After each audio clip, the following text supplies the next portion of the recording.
एकंदरीत या महाराष्ट्राच्या राजकारणात सध्या वाऱ्यावरची वरात आपल्याला दिसते आहे.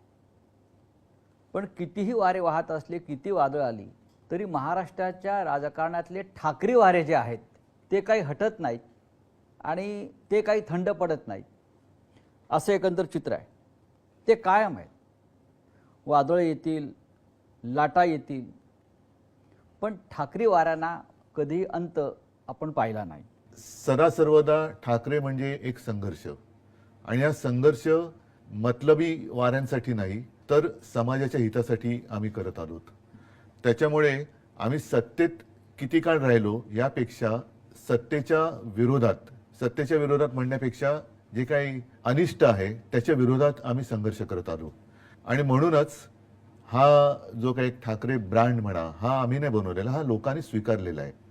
कारण त्यांना माहिती आहे की ठाकरे हे प्रामाणिक आहेत, स्वार्थी नाहीत, आपल्यासाठी लढणार आहेत, आपल्या व्यथा आणि ज्या काही वेदना आहेत त्यांना वाचा फोडणार आहेत, अगदी निर्भीडपणे वाचा फोडणार आहेत. म्हणून आज महाराष्ट्रातली जनता इतके वर्ष ही आमच्या सोबत राहिलेली आहे.